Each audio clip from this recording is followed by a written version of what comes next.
With us this morning, we have, I think, three excellent panelists, and each of them are going to give just a brief overview of what they do and where they are in the whole scheme of things. And then we do want to open it up for some interaction, any questions or comments that the audience has as well. We have with us to begin Mr. Jim Tucker, who is the former president and CEO for many years of the International Association of Fairs and Expositions. He is now their general counsel. We have Mr. Leon Vick, who is a senior director of rodeo and horse show operations for the National Western Stock Show and Rodeo here in Denver every January. And we have Ms. Abby Powell, who's a senior events manager for the Ranch Events Complex in Loveland, Colorado. And if any of you if you have been there, you know that's a wonderful complex that's been built in the last several years and being built even further now. She also serves as the president of the Colorado Horse Development Authority.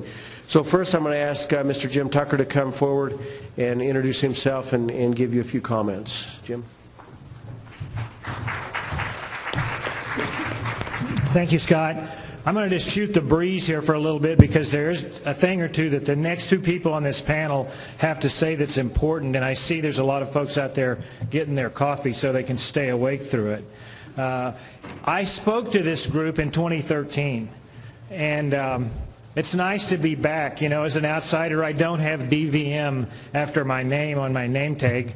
Being an outsider, you always wonder if you'll ever get asked back, and that's kind of extremely important to me because if you read the program, you'll see I'm a fifth-generation farmer in the Ozarks. And if any of you have been in the Ozark Mountains, you would say to me, you would wonder, why would you listen to anybody whose family would try to farm in the Ozarks for 5 generations? It's hilly, it's rough, we're at the end or maybe in the middle of Tornado Alley. If it wasn't for the Iowa and Illinois farmers coming down to Branson to watch the country music shows and scraping off their boots, we wouldn't have any topsoil at all in the Ozarks. I guess my family, they came across Ohio, Indiana, Illinois, and across the Missouri River, it's pretty good ground over there, to the Ozarks to farm. I guess maybe they think the same thing I do, and that is you really don't know whether you can farm or not until you try it in the Ozarks. I have a slide. Oh, it's already up, and I'm going to be pushing this button to see if I can get it in the right place. What is the IAFE?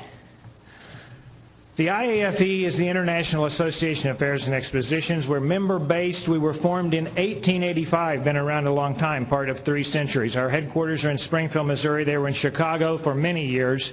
Our mission is to lead in representing and facilitating the evolving interests of agricultural fairs, exhibitions, and show associations. And they have been impacted by the ADT, and we're going to talk about that. One of the things I think is important to understand about fairs in this country and our membership as well, we got 1,102 fair members. There are probably about 3,000 agricultural fairs in the United States of America. We also have membership in South Korea, Australia, United Kingdom, New Zealand, Korea, and Mexico. I've been there. I've worked with those people. I've seen Canada and Australia address ADT and animal identification. Another thing that I think is important for you to understand is that 80% of our members have an attendance of less than 100,000. The National Western that's represented here, the Ranch, big attendance. But we have a lot of fairs in this country that are small. What do we do for them as the IFE? We have a magazine, a website. We have an e-newsletter. We push news alerts. We have networking, a convention in Las Vegas. It's going to be moving to San Antonio next year that draws about 5,000 people. I've been lobbying for the interests of agricultural fairs in Washington, D.C. now for going on 37 years. 15 of that I spent as the CEO of the organization. And we educate. You know what fairs are. These are pictures from fairs. I like to say to people that fairs are nonprofit, volunteer-based, government or quasi-government, community celebrations centered around agriculture. Think about that. Think about the fact that 150 million people in this country go to fairs annually. Where else in our society does our population go to interface with farm animals? No place. We're the last. We're the bleeding edge. We're the leading edge, whatever you want to call it. That's what fairs are. Fairs are the Olympics, if you will, for 4-H and FFA kids. We in fairs, you in fairs, because many of you have a role in them, are on the battle line, the front of the battle line of the battle for the hearts and minds of young Americans against PETA, HSUS, animal rights folks, people that do not want to have any use of animals in agriculture for food purposes. We're in the front line of that. We're the best opportunity to reach that population because there's no place else in this society where people go to kind of figure out or hear or learn what's going on in agriculture. I know they want to ride rides and they want to eat food, and you see those pictures, but we are in a very unique place. Here's a breakout of the members and the attendance of those fairs. You see 81% of our fairs are under 100,000 in attendance. And I don't have the numbers of how many animals, livestock that would be covered by the ADT were at fairs last year. I can give you this as a breakdown from our fairs that answered about the type of animals that are covered by ADT that are at fairs. Surprisingly, swine is the largest number. The fastest growing group of animals or types of animals, species of animals coming to fairs now are goats.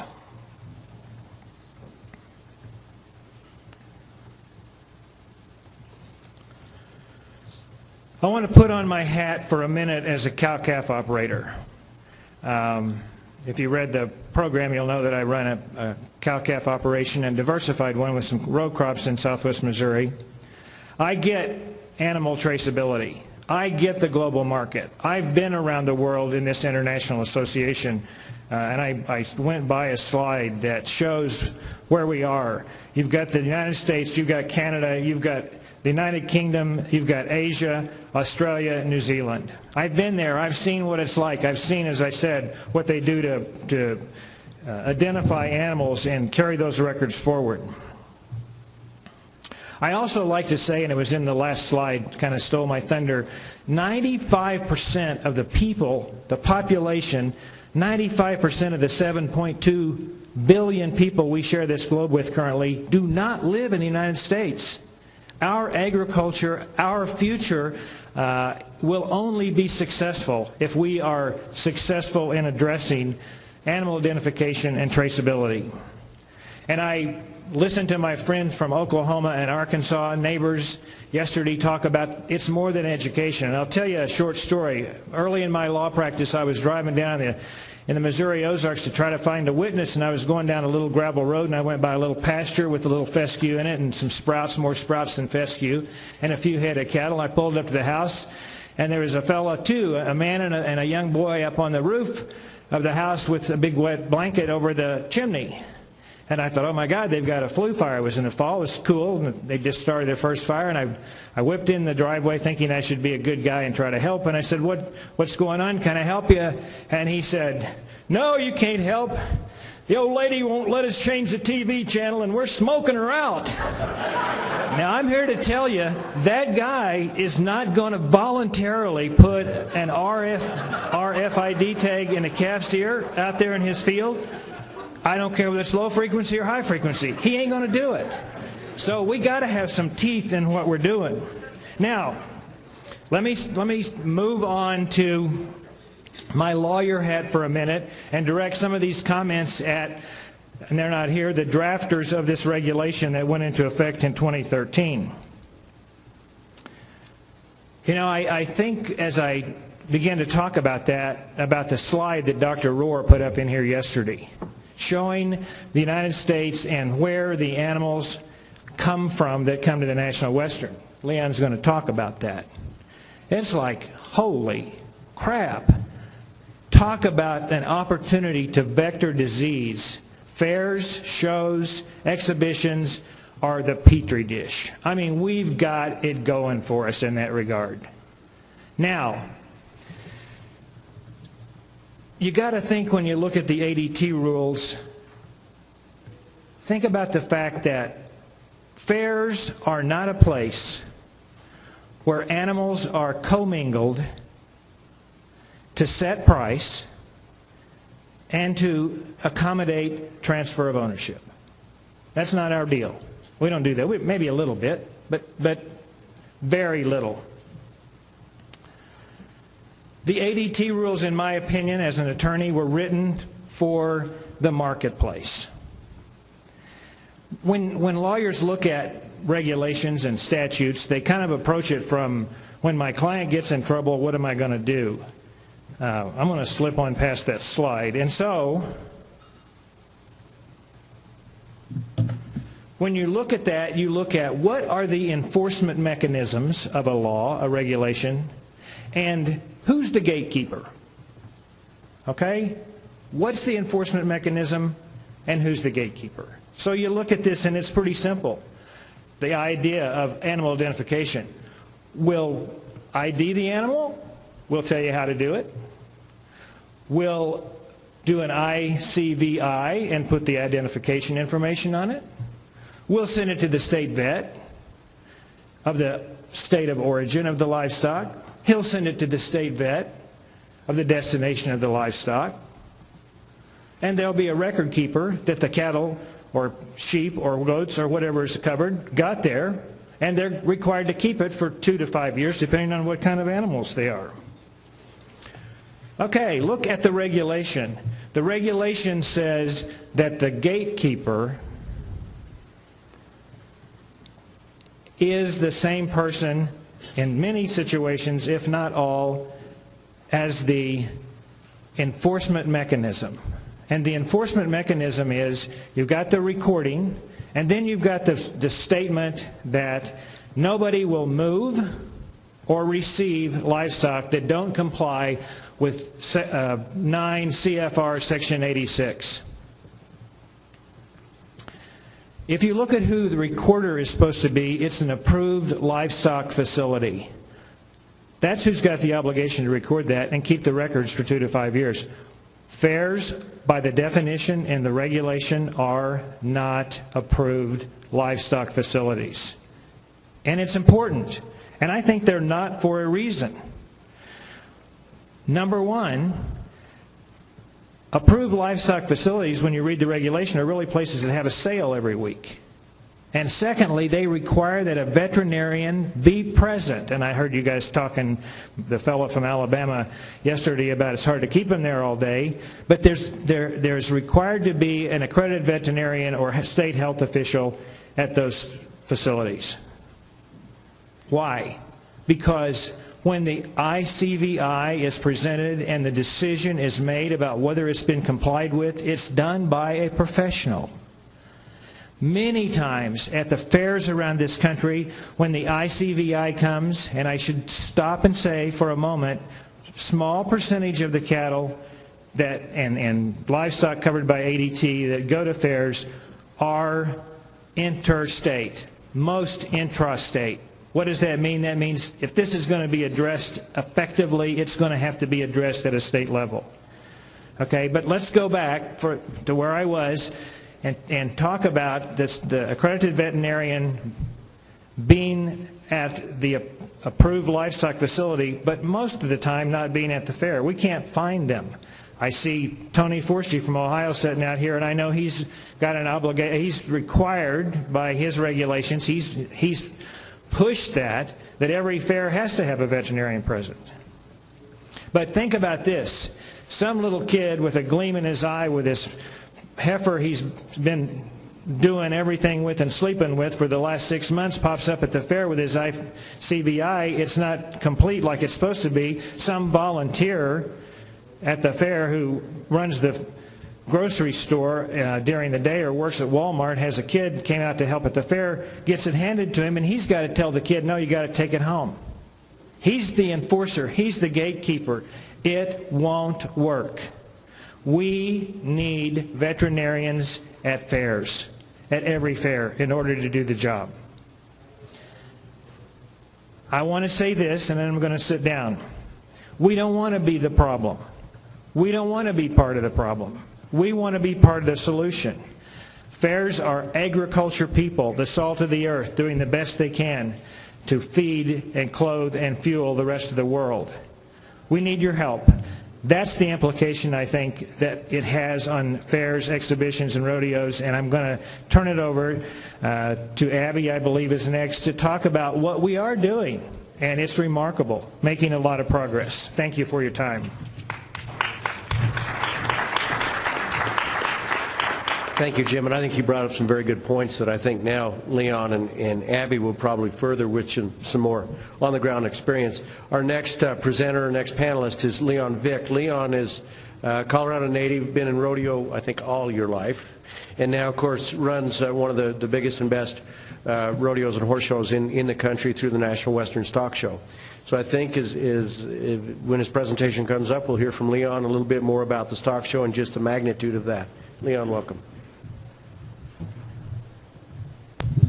Thank you very much for the introduction, and thank you guys for allowing me to be here and present some of the things that we do and attempt to do and strive to do better on a daily basis at the National Western Stock Show. Just a couple of brief items that I'll be talking on today, and I apologize in advance. I do have a set of cheat sheet notes here with additional remarks as a reminder for me, because on each and every one of these topics I can eat up 45 minutes of all of your time, and it will be very boring for each of you except for me. So I'll apologize in advance for that. The timed event cattle, bucking stock, the rodeo horses, tracking of each of those animals, the Contract Act animals, and this sounds really simple, especially in this crowd here, the health papers, but that is a very key tool for each fair and rodeo. Timed event cattle. 90% of our timed event cattle are Mexican Corrini steers with a M brand, and it makes most people, especially in this room, cringe when you speak of those steers. At the National Western, we try to we do use one herd provider for those steers. It helps on the TB testing. It's easier for us to follow and trace when and where those steers have been tested. We know that the provider we use keeps very good records when those steers cross the border. When they come to Colorado, they sit for 60 days and get their final TB test. We use approximately 85 steers for the Cirrusson event and 110 in the team roping, and then our roping calves are a native calf. Usually it's a mixed herd. We are a January event. Those calves are probably going to be southern calves, so we really try to concentrate on a good set of health papers from those calves as well. And the gentleman we use usually puts those calves together about 75 days prior to the National Western, which is nice that group of calves is in the same herd as long as they are.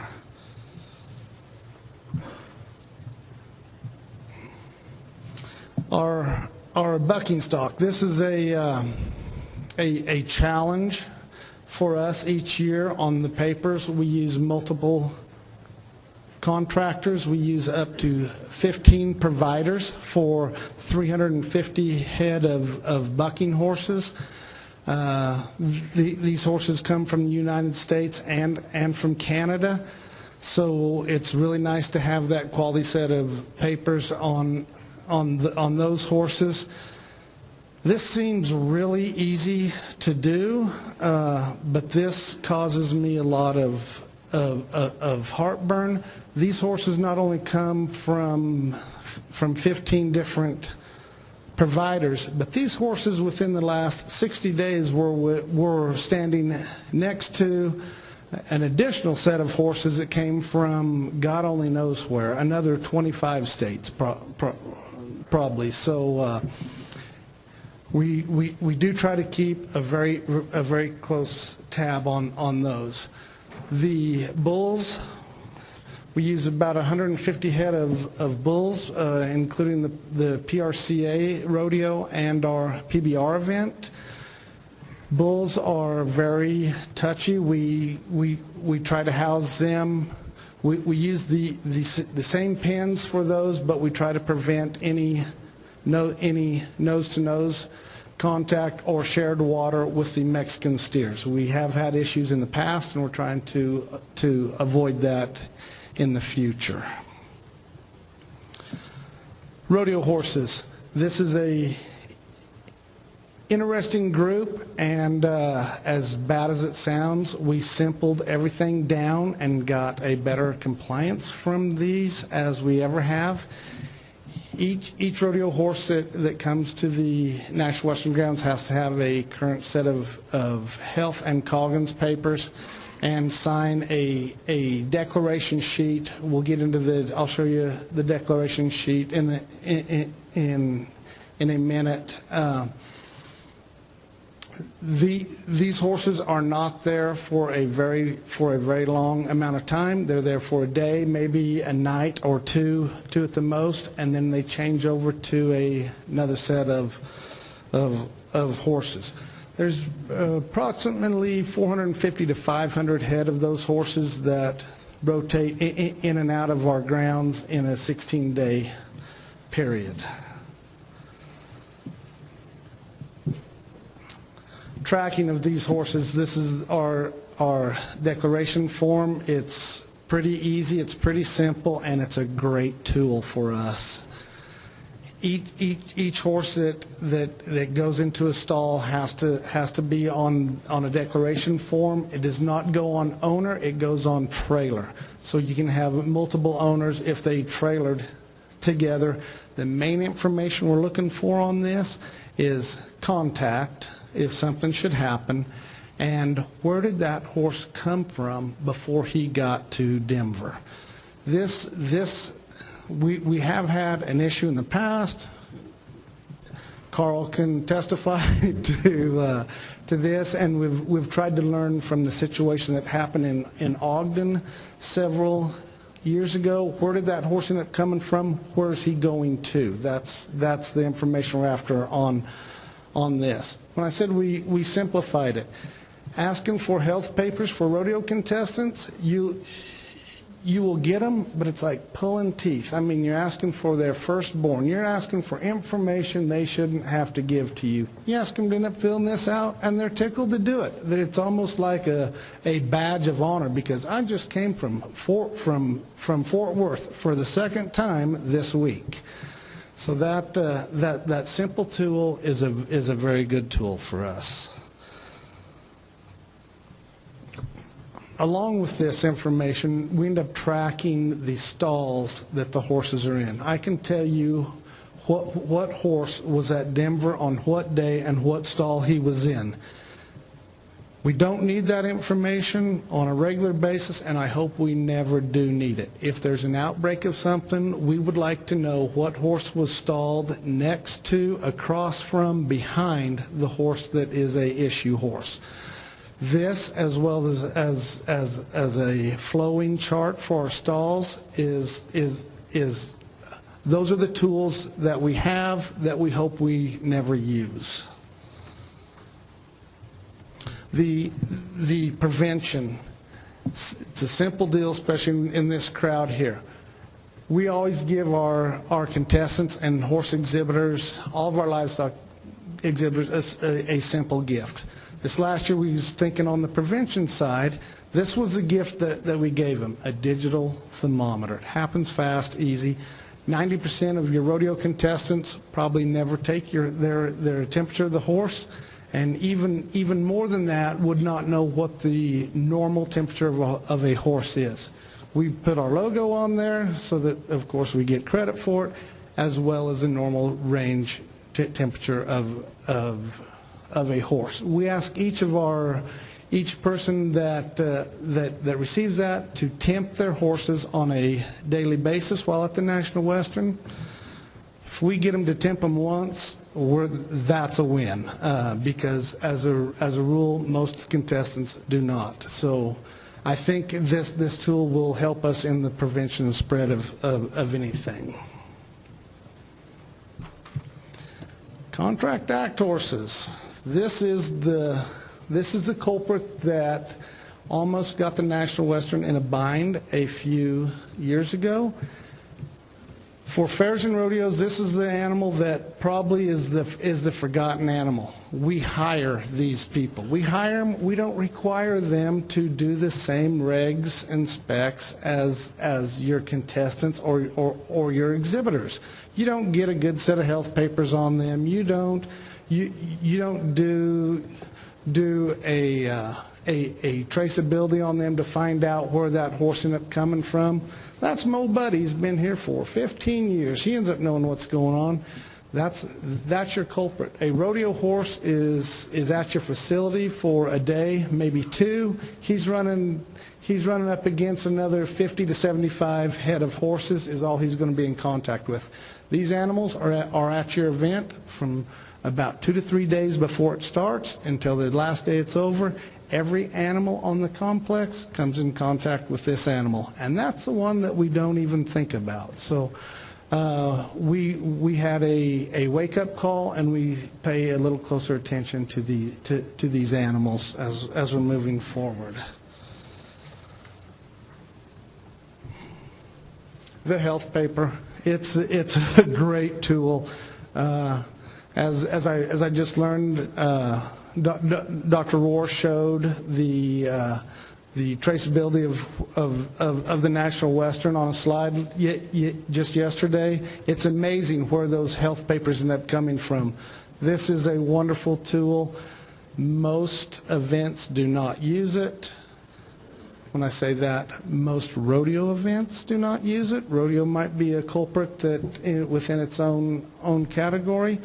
This is something that we rely heavily on. As you can see, this is some steers. It tells you the age and a negative TB test on it. Along with this, we receive an individual for each steers. With this comes a paper with 72 numbers of steers so that we can track them if something should happen. Why does we do it? You know, fairs and rodeos are entertainment, and they're great entertainment. We had 685,000 guests end up coming across our grounds in 16 days' time. Without all of the precautions we're trying to take, if we get shut down, 1, we are bankrupt.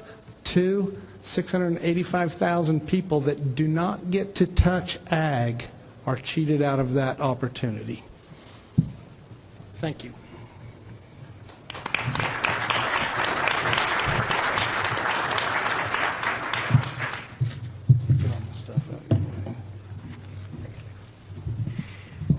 Thank you, Leon, and I think a lot of people in this crowd probably have been to the National Westerns. It's an amazing event and really well done, and it's interesting too because I know in leading up to this panel we had a visit, the panelists and I, and Leon right now has a facility that it's aged, it's been there quite a while, and that makes it a little more difficult in what you're doing, but you're in the process of getting a new facility, so that's kind of exciting. So our next speaker is Abby Powell, and Abby and I spoke of the events, the Ranch Event Center up by Loveland, north of Denver here, a relatively new complex that continues to grow, and I think she has a different perspective that she might bring to the conversation as well. Abby, welcome.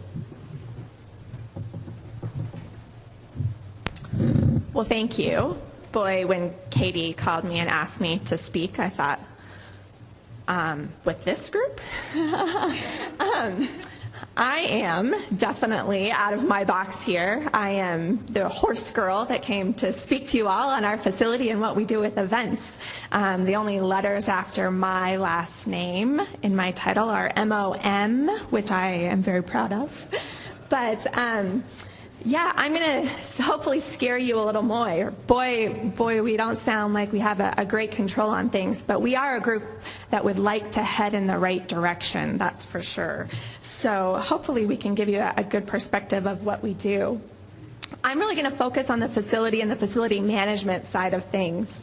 I started with a picture of the racing pigs because Leon's exactly right. Boy, has anybody had pig races at your event or been to a fair that has racing pigs?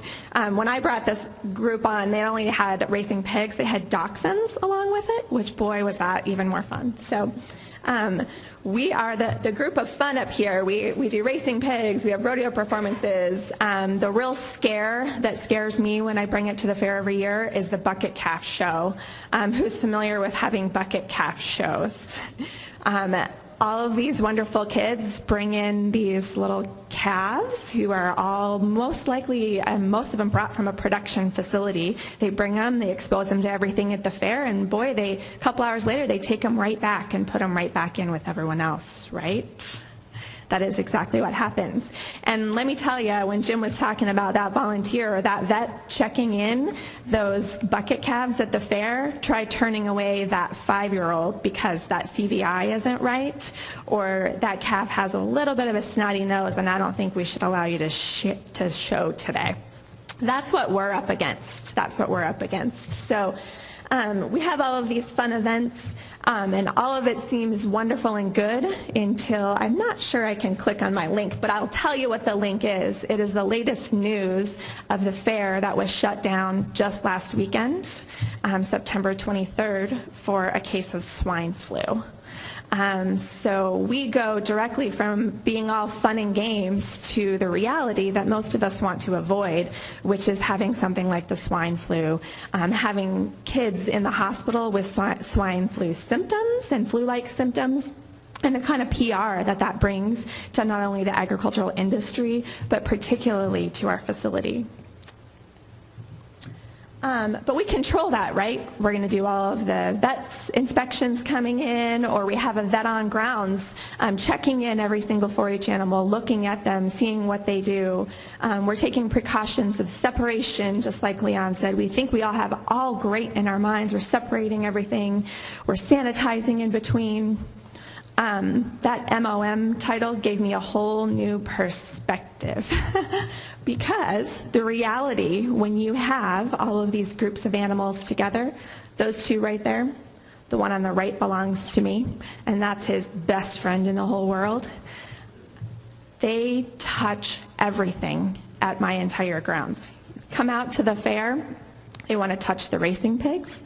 They want to touch everything in the carnival. They want to touch every animal that's out there. So all of your precautions and everything you just did went right out the window with those two little guys right there. And there was hundreds of them, right? They're all doing the exact same thing. So it's a real challenge to keep that disease control in a facility, in a fair like we have. So what does that mean for the facility? Why should the facility care? What's the facility's role in all of this is kind of where I'm going. And Leon mentioned it earlier. There's one in particular instance that all of us in the facility management world say, and we all say Ogden, Utah. That is what really set the whole world straight, was Ogden, Utah. However, does anyone name the event that happened in Ogden, Utah? Nope. No one refers to that event as a Cutting Horse Western Nationals. Everyone refers to it as Ogden, Utah. And what did that do to that facility in Ogden, Utah when they had an outbreak of EHV1? It really, really had a huge impact on their business, as you can imagine. So that's what's in it for us. It's that lost business. It's our future outlook, and it's the security of that. It comes down to that liability and where we can go with that in the future, ensuring that we're safe for our next event to come in. You know, we're constantly churning through things, especially at our facility. You know, I had one summer in 2012, we literally went from being the fire evacuation shelter. At one point I had over 400 animals in our care for the High Park fire in northern Colorado. Talk about a scary situation. We were giving a lot of those animals the best care, veterinary and farrier and otherwise, that they'd seen in a long time. I literally cleared them out of our facility and went through all sorts of sanitation protocols because the very next thing we were having was the National Dairy Goat Association show.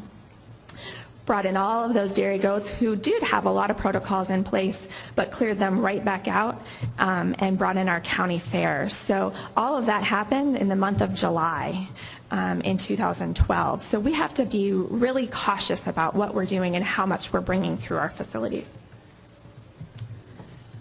So thinking through everything you were talking about yesterday, we're going to talk about the facilities and logistics a little bit. So if we're going to high frequency ID, and when and where is that going to be read when you come onto a facility like mine or Leon's or any other fairgrounds? Many fairgrounds, we are newer, like we've said. We've only been open 14 years. Only open 14 years, I sure as heck don't have the facilities to be reading IDs as we bring in. How are we going to handle that? Where are we going to either be able to scan and get those trucks in and have that control point, or how are we going to do that? Right now, you know, we have a lot of maybe jackpot and livestock shows. It's everybody's family pulls right up to the barn, you unload, you go to your stall, you bring your CVI to the office. Isn't that a little too late?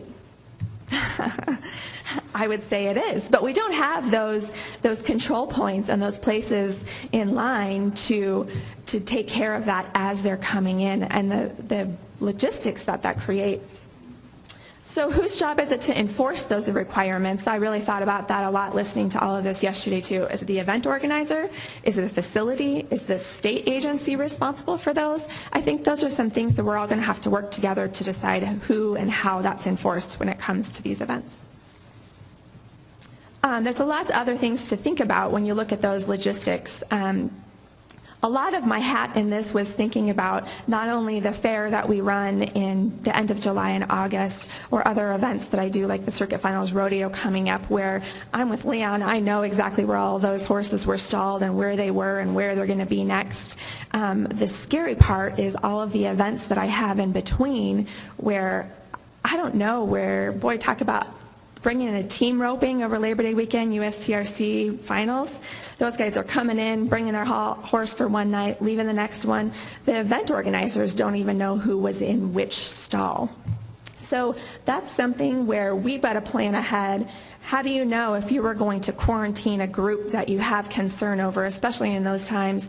Do you have those quarantine facilities, and where could you put them? That's something that we've worked with Dr. Heckendorf, and I know you've done a lot in the state to help bring those up to speed. But it's these logistical things that the facilities have not worked through yet, and many, I jump on conference calls with these discussions of emergency plans for facilities across the country, and it's shocking how many are far behind. They haven't thought through these things yet, and they definitely haven't thought about having ID. So that's where it goes, is that most of our business year-round has to do with that third-party client or rental contract. So I think a lot of this is the consideration of facilities. Something that we can step up and start doing to help enforce what you're doing is in our facility contracts, and asking our different groups that come in that it's really up to them, that they need to be fulfilling either the health certificate requirements or any identification that's coming up. That's really up to them. I have to enforce that for them to enforce. Does that make sense?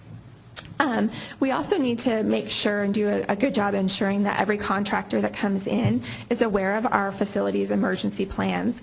That includes handing them our protocols of what happens if there's a disease or outbreak and how we're going to control that.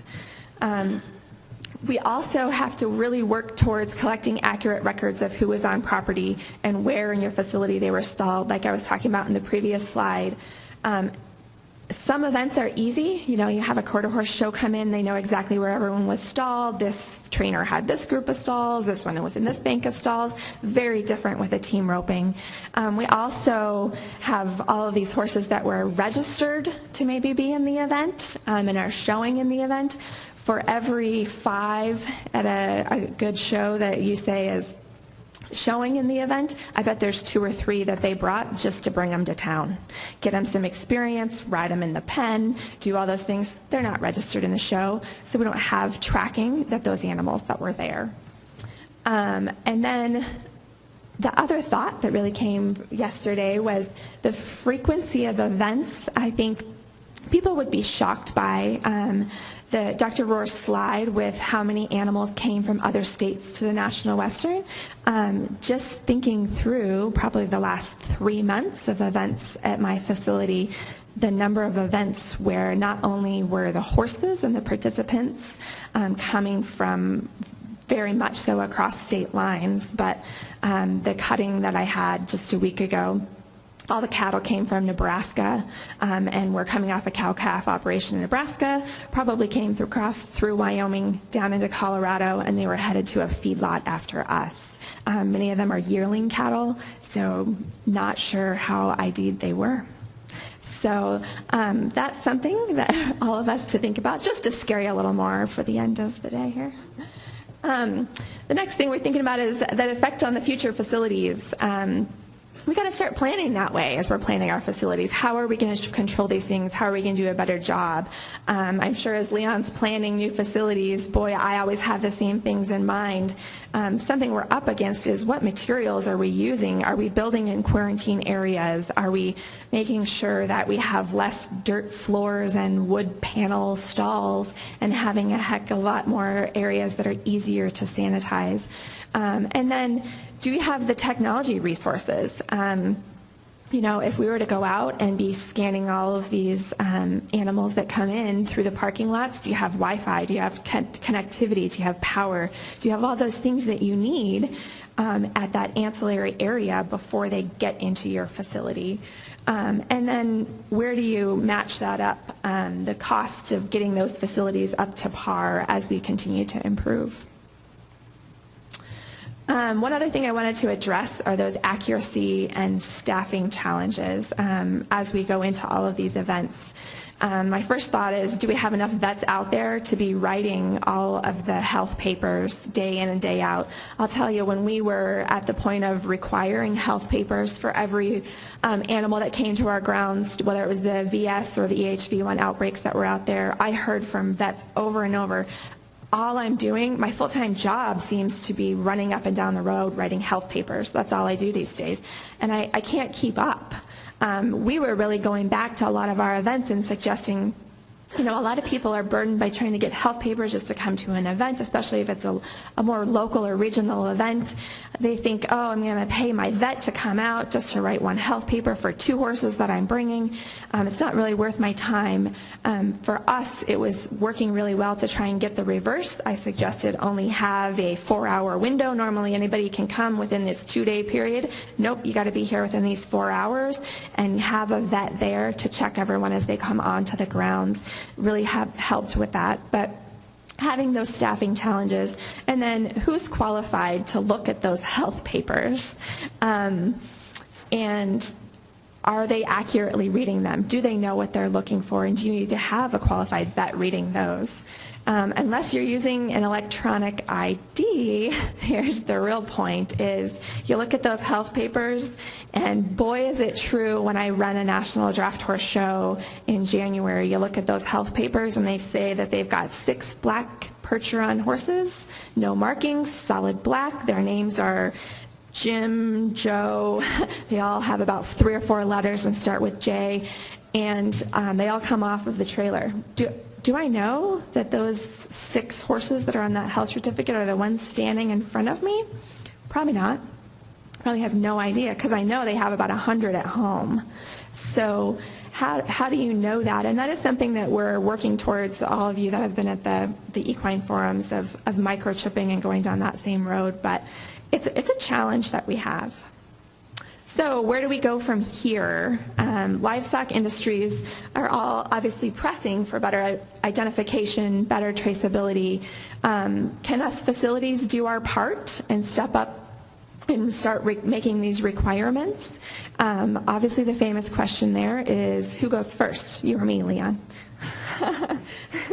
Because in that, we take that risk. If I step up and I say, I'm going to require everyone to have that positive ID when you come onto my facility, and that causes a burden back to those events and back to those organizers, boy, they're going to be like, well, Leon's not requiring it, so I'm going to head right down the road. So it's got to be sort of a one or all. We've all got to be on board, and we've all got to stick our toe in the water. And the other thing I would encourage is this group to really continue to reach out and have communication to the facilities and to the organizers with updates on what the requirements are and what technology is out there through things like the IAFE and the League of Ag and Equine Centers. We're all out there talking to each other, so join the conversation. Thanks.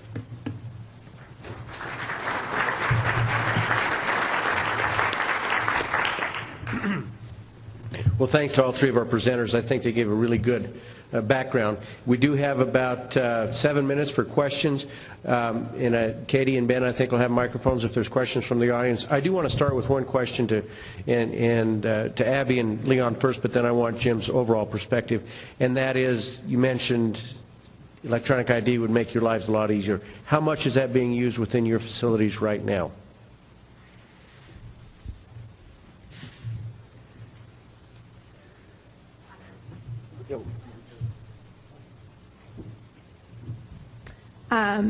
Electronic ID Yep. within our facility? None. Okay. Leon? Same answer. Same answer. Yeah, and that's interesting, too, because the flow of those animals, you'd make, especially with the bulls and whatnot, that I would imagine would make your life a lot easier if that was part of the protocol.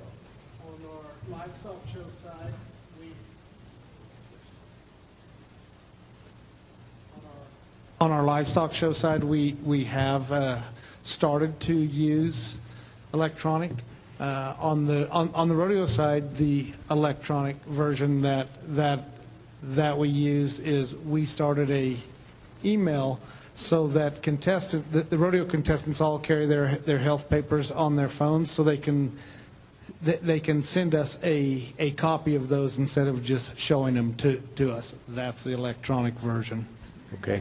Yeah, there you go. Jim, your thoughts? We're in the beginning phase. We got a long ways to go. Okay.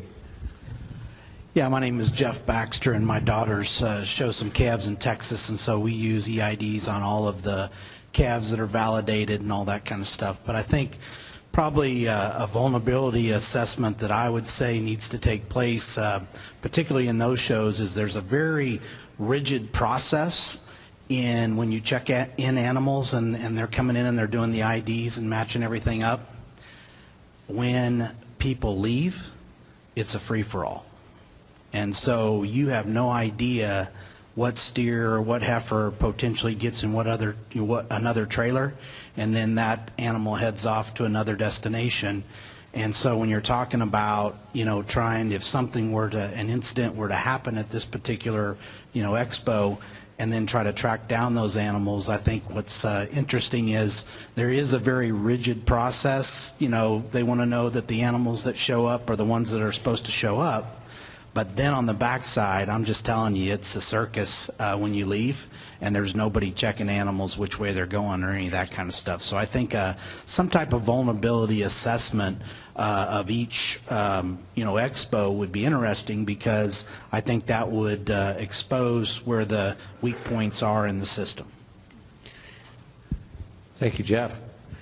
Question here and back over here.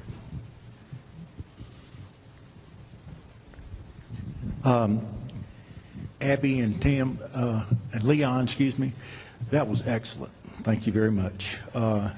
In Georgia, the way we do it is we try to have at every exhibition, livestock exhibition, one of our livestock inspectors. But at our national fair, and our big fairs that we have. At our national fair, we generally have anywhere from 7 to 15 livestock inspectors present checking animals in, every animal that gets off a trailer, and at least 2 veterinarians on site from the department. And then also there are veterinarians on call from the surrounding area. So, but the problems that y'all both identified, those are the problems.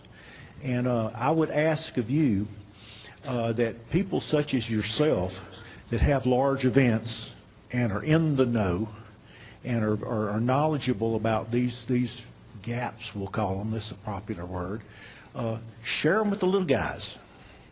You know, these big events typically do know that the risks involved, but the small county events or whatever that are going on almost every weekend, typically that's where you can have a lot of problems. So I appreciate what you do, and I agree that this is a melting pot, or somebody called it a petri dish, I believe it was, for disease. And so thank you very much for your efforts.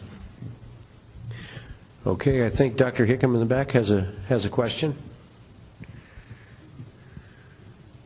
I have a question, I guess more of a comment. I guess I would challenge you as to the electronic identification that you're seeing coming through your event here in Denver. When you look at what we do at the American Royal, when you look at our state fair, I don't know what percentage, especially of the swine that come through there, but a lot of those already have electronic identification in them, and that's what they're moving on. I just don't think we, at those events, and we've started capturing it, the group with the American Royal captures it on all the swine. But I think we need to look at that as a means of how do we capture that ID and put that into some sort of system. I think there's many more equine that have microchips, and we're just not reading those microchips. Even with our goats and sheep that come into the state fair, there's several that have microchips or have some sort of electronic identification in them. Same with our cattle anymore. But we're not capturing that. I mean, we capture it on an official health certificate, and it goes into our database. So, you know, and I think that's something else that maybe we haven't done on the state side a good job of educating. But we've all made tremendous gains in what we do and how we handle data in our databases anymore. We do have a lot of information on movement that we can easily obtain and search. But I think we probably need to look at those exhibitions, and we need to see where we can pick up that data, because it's there. We're just not getting it. I guarantee you, if you walk through your swine building at the National Western, you look in those pens, those pigs have RFIDs in them. Thank you. I will apologize for the lack of clarity on that. The National Western, we are a rodeo, a livestock show, and a horse show. I was giving general information on the rodeo today. Our livestock show does use the IDs, and they capture a lot of that. I was just staying with the rodeo side today. If you want to talk about the rest of it, I'm here until 5 o'clock, and it'll take all of it. Okay, thank you. I would just like to add to what you say. If you think about fairs, you know, for part of 3 centuries, what have we been doing? We've been connecting an animal with an individual and deciding whether that animal is a good or bad animal, whether its genes ought to be in the gene pool going forward, and we're giving prize money. I mean, we've got the data. Ironically, we need help getting it into a database that's searchable rapidly because of the numbers that we have.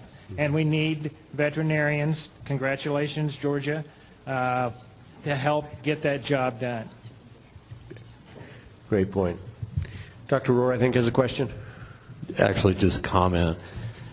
In Colorado, we've worked with a number of different venues, and Leon and Abby have been an active part of that. Really what we've tried to focus on are business continuity plans, so that what we're really trying to coordinate is thought and response effort that works specifically for a number of different venues, that if a problem happens, how do we have the least impact? And the quarantine word is used periodically. We feasibly don't even think, there's no way you could really do that. You know, the ability to isolate livestock that are animals of interest in an event is the right thing. And then I think state animal health officials realized pretty quickly after Ogden, you really need to be able to permit those animals back to the state of origin. And we've done some of that. And you have to. You can't hold them where they're at. So I think there's been a lot of good things that have happened, and Leon National Western's been, I think, on the cutting edge of doing some right things. And looking back, there were some things that we decided together to do with the livestock superintendents, and I thought might have been problematic, and they actually went, you know, in the past very well. National Western requires a BVD test for all bovids, and some of the other llamas and camelids. When that first happened, I thought, how many people would show up without it? In reality, only a handful each year, and we do just-in-time testing, but they don't unload until they show proof of that test. The other thing that was done for the cattle sales, seed stock sales, was a requirement of official ID. Didn't have to be an RFID, but official ID, and supposed to be listed on the CVIs. And we worked with the show veterinarians, the Mike and Lori Scott, and I was surprised when that went in. There was good, and that's probably the key. You all do good messaging, and you have good communication tools with your participants. But when a lot of seed stock, they didn't want to put a tag in their ear, and understand that. But the ones that showed up without it, that Scott's worked with, like they said, no, yeah, no problem. And I thought we might have some pushback.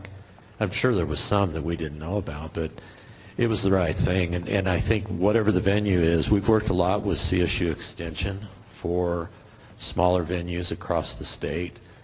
And when we had PED and swine, we had biosecurity toolkit for swine events, and we've done the same thing for equine. It's their event, it's their plan. We're there to help, and we want to get their veterinarian to be involved. They don't have to be there the whole time, but when it makes sense. But I think there's some real success stories, and a lot of the record keeping for individual ID of animals, whatever they use is fine, because, and it's never complete. I understand it's never 100%, but most of them, it starts at the county, and then those events lead to the state fair. But the individual 4-H, FFA, CSU Extension people in the counties, they got it. They already do this stuff, and it's been a good effort just to become involved with, to come alongside to help them do what they already do good at. Good. Dr. Rohr, thank you very much. Again, this is a discussion, as Leon said, he could be here till 5 o'clock. I don't know if the rest of us can, but again, help me thank our panelists this morning. I think they did a fantastic job. Thank you very much. Terry?